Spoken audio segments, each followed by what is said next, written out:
Hoy vamos a hablar de la tercera y última etapa de Roma, el Imperio Romano.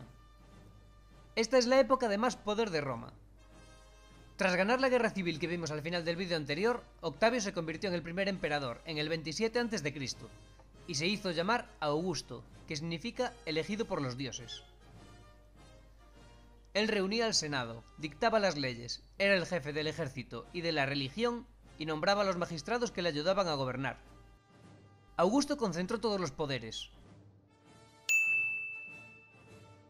Como veis, las instituciones de la República no cambiaron, pero el poder era ahora del emperador.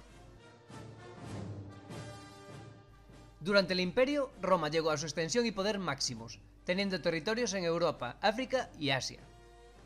Para gobernar todo este territorio se dividió en provincias, y al frente de ellas se puso a gobernadores.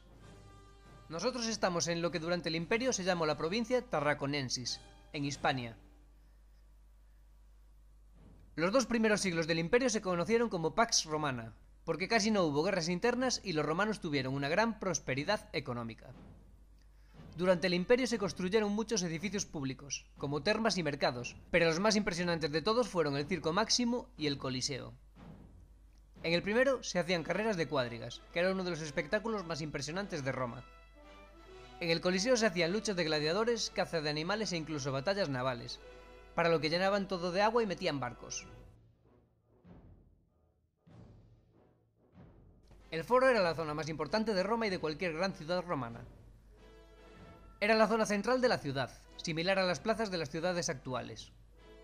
Aquí se encontraban los edificios de gobierno, mercado y religión. Si quieres ver cómo era el foro romano en 360 grados, simplemente tienes que pinchar en esta tarjeta que sale aquí. El latín, que era el idioma que usaban los romanos, y las costumbres de estos se fueron expandiendo por todo el imperio gracias a las calzadas, que eran los caminos que hicieron los romanos para comunicar las ciudades. Cerca de Ourense pasaba una importante, llamada Vía Nova, que unía a Braga con Astorga, y uno de sus ramales pasaba directamente por la ciudad, justo por el puente romano. Roma creó muchas ciudades, que en muchos casos son el origen de las ciudades actuales. Ciudades como París, Estambul, Barcelona, Londres o también Ourense tuvieron un pasado romano. El primer asentamiento de Ourense fue en Las Burgas, antes de la llegada de los romanos. Cuando llegaron, en el siglo I, ampliaron este primer asentamiento, dando lugar a una villa romana. Así que como veis, el pasado de Ourense está muy ligado al Imperio Romano. Seguro que todos conocéis al puente que nombré antes, el puente romano. Este puente se llama así porque evidentemente fue construido por los romanos, aunque el puente actual ya ha sufrido muchas reformas.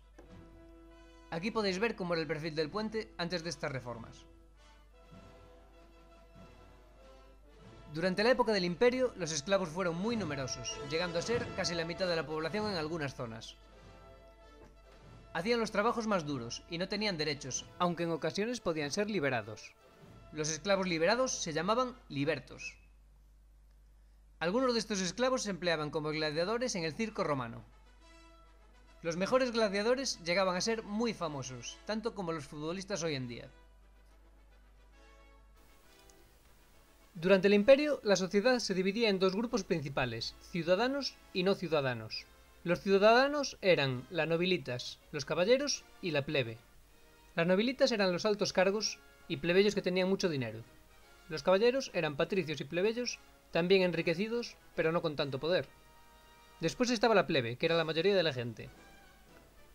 En el grupo de los no ciudadanos estaban los esclavos y los libertos, que eran esclavos que habían sido liberados.